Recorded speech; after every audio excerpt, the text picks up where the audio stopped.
నమస్తే, welcome to Suman TV. మన మోకాళ్ళలో meniscus అనే ఒక రబ్బర్ లాంటి పదార్థం ఉంటుంది. అప్పుడప్పుడు ఇది కూడా కొన్ని సందర్భాల్లో దెబ్బతినడం అనేది జరుగుతూ ఉంటుంది.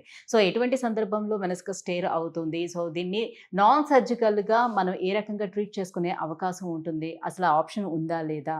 సో ఈ విషయాలన్నీ అడిగి తెలుసుకుందాం. మనతో పాటు ఉన్నారు డాక్టర్ సుధీర్ ధారా గారు, ఈపియాన్ పెయిన్ మేనేజ్మెంట్, జూబ్లీ హిల్స్ నుంచి. Hello sir. హాయ్ అండి సుజిత.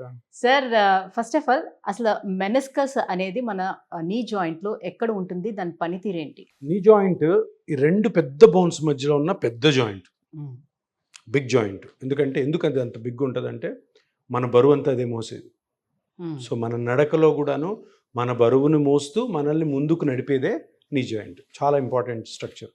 అండ్ ఇది చాలా సింపుల్ కూడా. సింపుల్ అంటే లోపల కాంప్లికేటెడ్ స్ట్రక్చర్స్ ఏముండవు. స్పైన్ అనుకో, ఎన్నో nerves, discs, ligaments, joints, bones అన్నీ ఉంటాయి. ఇందులో ఏముండవు. రెండు బోన్స్ మధ్యలో మీరు అన్నట్టు ఒక మెనిస్కస్ అనేది ఒక కుషన్ లాంటిది అనమాట. మెత్తటి పదార్థము, రెండు బోన్స్ దగ్గర రాకుండా. తర్వాత కార్టిలేజ్, అది కూడా షాక్ అబ్జర్వర్ లాగా, కుషన్ లాగా. ఈ రెండు అలానే పనిచేస్తాయి. రెండు మెత్తటి పదార్థాలు. లిగమెంట్స్ ఉంటాయి. లిగమెంట్స్ ఎందుకంటే జాయింట్ మొత్తం బోన్స్ని ప్లస్ జాయింట్ని సపోర్ట్ చేయడానికి. నడుస్తున్నప్పుడు బోన్స్ ఒకే దగ్గర ఉండాలి కదా, పక్క పోకూడదు కదా. సో లిగమెంట్స్ నడక కోసం, స్టెబిలిటీ కోసం. చాలా మజిల్స్ ఉంటాయి. క్వాడ్రిసెప్స్ మజిల్స్ అని, హ్యామ్స్ట్రింగ్స్ అని, ఇవన్నీ కలిపి ఆ నీ జాయింట్ని స్టేబుల్గా ఉంచడం కోసం, మన బరువుని హ్యాపీగా తీసుకొని మనం నడుస్తున్నప్పుడు, పరిగెత్తున్నప్పుడు, గెంతుతున్నప్పుడు, డ్యాన్స్ చేస్తున్నప్పుడు ప్రొటెక్ట్ చేయడం కోసం ఇదన్నమాట. దీంట్లో మెనిస్కస్ ఏంటి అంటే అది ఇట్లాగా రౌండ్గా ఉంటుంది, రెండు బోన్స్ మధ్యలో ఇట్లా రౌండ్గా. So anterior part, posterior part అంటే ముందు భాగం, వెనక భాగం ఉంటాయి.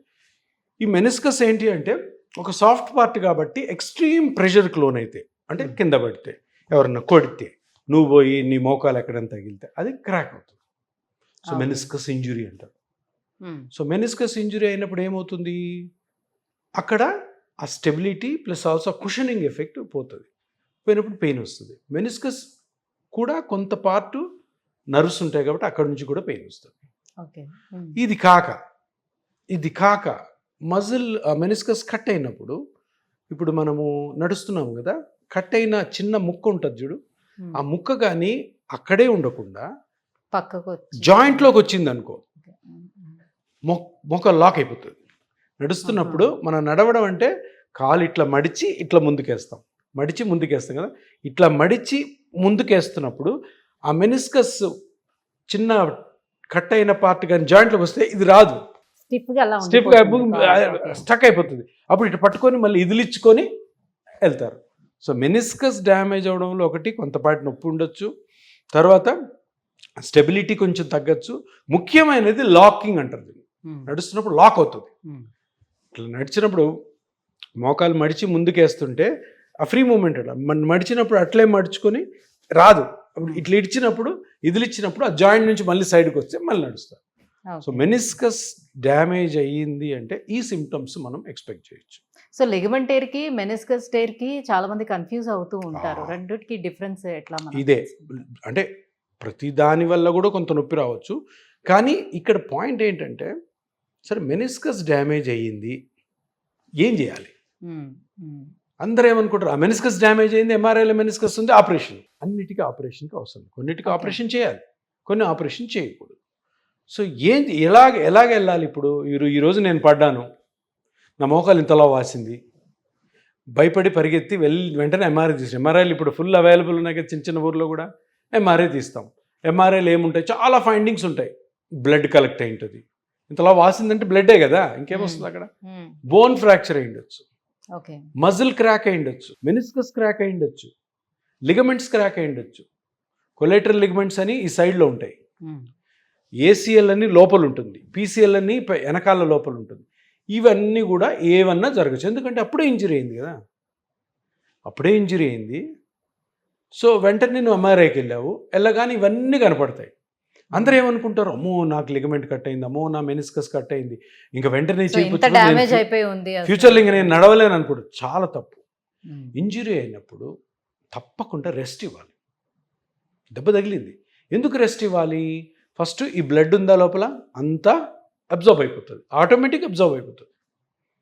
ఈ చిన్న చిన్న లిగమెంట్స్ ఉన్నాయా, అవి హీల్ అయిపోతాయి ఆటోమేటిక్గా. ఓకే. ఓకే. ఒక 4 నుంచి 6 వారాలు కానీ మనము రెస్ట్ ఇచ్చామనుకో హీల్ అయిపోతాయి. అంటే ఇప్పుడు మజిల్ మెనిస్కస్ కూడా స్మాల్ టేర్ ఉంటే దాని మట్టుకు అదే హీల్ హీల్ అయిపోతుందా? ఓకే. హీల్ అయిపోతుంది. హీల్ అవ్వకపోవచ్చు. హీల్ అవ్వకపోతే ఏమవుతుంది మళ్ళీ చెప్తా.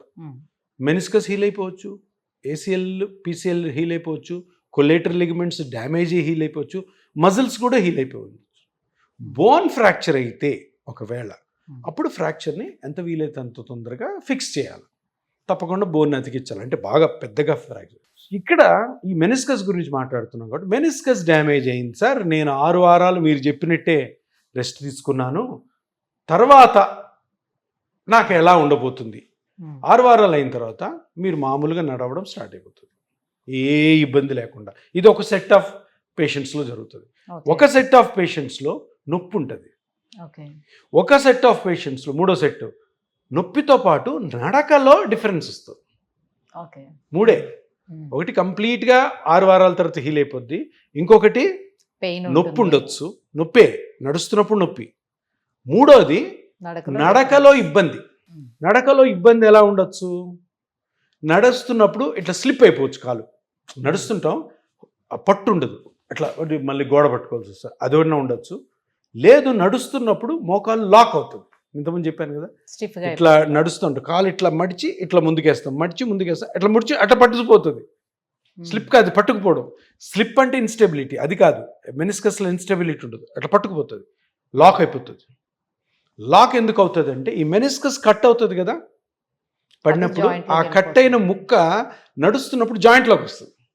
ఆ జాయింట్ ఫ్రీగా ఉండదు కదా, టక్ అండ్ స్ట్రైక్, అప్పుడు ఇటు ఇదిలిచ్చుకుంటే కాలు రిలీజ్ అవుతుంది, మళ్ళీ పోతారు. సో ఈ 3 రకాలుగా మెనిస్కస్ డ్యామేజ్ అయితే మీకు సిమ్టమ్ 6 వారాల తర్వాత, 6 వారాలకి రెస్ట్ ఇచ్చాలి. పెయిన్ కిల్లర్స్ వాడుకుంటూ, ఒకవేళ యాంటీబయాటిక్ అయితే అవసరమైతే అది వాడుకుంటూ ఉండాలి. ఎందుకు తొందరగా చేయకూడదు అంటే, ఈ నార్మల్గా హీల్ అవుతున్నప్పుడు ఎందుకు ఆపరేషన్ చేసుకోవాలి, ఎందుకు వేరే ట్రీట్మెంట్ తీసుకోవాలి? పడ్డాము, రెస్ట్ ఇవ్వాల్సింది. కానీ తొందరపడి ఏం చేస్తుంటారంటే, వెంటనే అమ్మో నా ఏసీఎల్ టేర్ అయింది, నా మెనిస్కస్ టేర్ అయిపోయిందని సర్జరీస్కి వెళ్తుంటారు. అది వెళ్ళాల్సిన అవసరం లేదు. బుక్స్ కూడాను మనకి ఎప్పుడు మనం చదివామంటే ఏసీఎల్ అని అంత నీట్గా ఎప్పుడు ఆపరేషన్కి వెళ్ళాలి, ఎప్పుడు వెళ్ళకూడదు అనేది కూడా ఉంటుంది. ఏసీఎల్ కాదు, మెనిస్కస్. సో సరే సార్, ఇప్పుడు నొప్పి ఉంది, ఏం చేయాలా? అంతా బాగుంది, ఏం చేయాలి?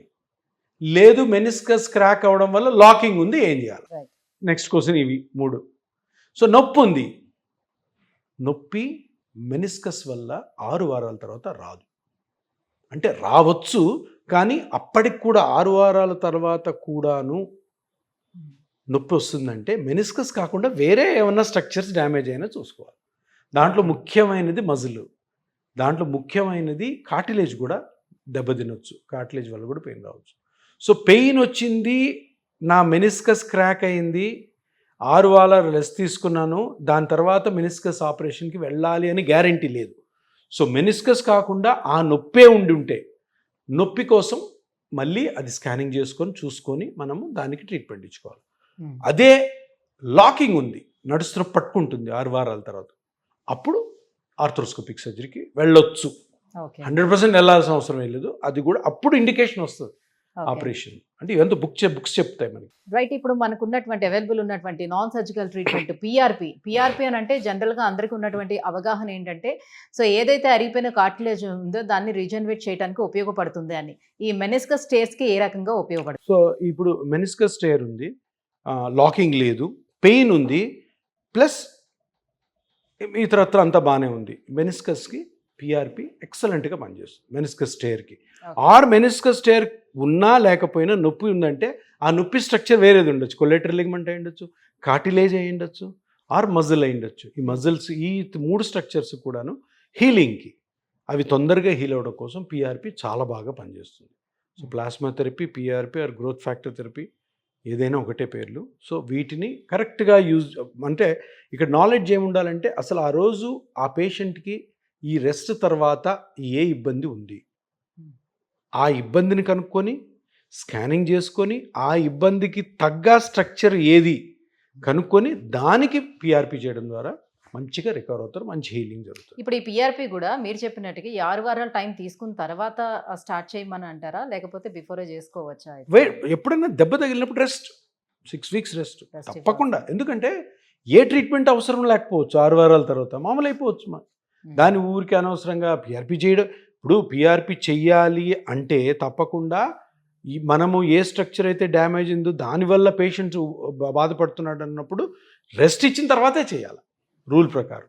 ముందే తొందరపడి ఏ ట్రీట్మెంట్ చేసుకోవాల్సిన అవసరం పర్టికులర్గా సర్జరీ. సో ఎంత అంటే ఇప్పుడు ఈ మెనిస్కస్ ఎంత డ్యామేజ్ అయినా కూడా పిఆర్పితో దాన్ని రెక్టిఫై చేయొచ్చు. ఎంత డ్యామేజ్ అయినది ఇంపార్టెంట్ కాదు, ఎంత డ్యామేజ్ మనకి ఇబ్బంది కలిగిస్తుంది, అది ఏ ఇబ్బంది, అది ఇంపార్టెంట్. చాలా డ్యామేజ్. ఇప్పుడు విలేజర్స్ ఉంటారు, పొలంలో పని చేస్తుంటారు, దెబ్బలు తగ్గుతాయి, పట్టించుకొని పట్టించుకోరు. ఆ లాకింగ్ ఉన్నా పట్టించుకోరు, ఇన్స్టెబిలిటీ ఉన్నా పట్టించుకోరు, చేసుకుంటూ పోతుంటారు, అలవాటు అయిపోతుంది. సో ఇక్కడ ఏంటంటే మనకి అవేర్నెస్ ఎక్కువ, హైపర్ ఇన్ఫర్మేషన్, ఇన్ఫర్మేషన్. అమ్మ నాకు ఏసీఎల్ తెగింది, నాకు మెనిస్కస్ ఉంది, వెంటనే సర్జరీ చేసుకోవాలా, అవసరమే లేదు. ఇంజురీ అయినప్పుడు మెనిస్కస్కి కానీ ఇతరత్ర వేరే లిగమెంట్స్కి రెస్ట్ ఫర్ 6 weeks, స్లోగా దాని తర్వాత ఫిజియోథెరపీ చేసుకుంటా ఉంటే అన్ని సెటిల్. అప్పటికి కూడా మీకు ఇబ్బంది ఉంటే అప్పుడు ఇటువంటి ట్రీట్మెంట్స్ గురించి ఆలోచించాలి. రైట్. పిఆర్పి చేయించుకున్న తర్వాత కూడా వాళ్ళకి రెస్ట్ ఎంతవరకు అవసరం ఉంటుంది? నార్మల్గా వాళ్ళ లైఫ్ని లీడ్ చేసుకోవచ్చు, వాళ్ళ పని పిఆర్పికి ఎప్పుడు రెస్ట్ ఉండదు. పిఆర్పి చేసుకున్న నెక్స్ట్ డే నుంచి అందరూ తమ తమ యాక్టివిటీస్ మేము చెప్తాం. చూడండి, మీరు ఇప్పుడు ఈ జాబ్ చేస్తున్నారు, ఈ జాబ్ని ఇలా చేసుకోండి, ఈ జాగ్రత్తలు తీసుకోండి, ఇలా ట్రావెల్ చేయండి, ఇలా నిలబడండి, ఇంతసేపు నిలబడండి, ఇంతసేపు పని చేయండి, ఇంతసేపు వంట చేయండి, ఇంతసేపు వంట చేసాక ఇంతసేపు కూర్చోండి, ఈ రెస్ట్ అన్నీ A to Z పొద్దున 6 నుంచి రాత్రి 11 వరకు మేమే చెప్తాం, అవి మీరు ఫాలో అవ్వాలంతే. Thank you sir, thank you so much. So మోకిళ్ళలో ఈ మెనిస్కస్ యొక్క రోల్ ఏంటి, ఏ రకంగా మనకు ఉపయోగపడుతుంది, ఒకవేళ అది టేర్ అయితే పిఆర్పి ఏ రకంగా మనకు హెల్ప్ చేస్తుంది, విషయాలు తెలియజేసినందుకు thank you so much. Thank you.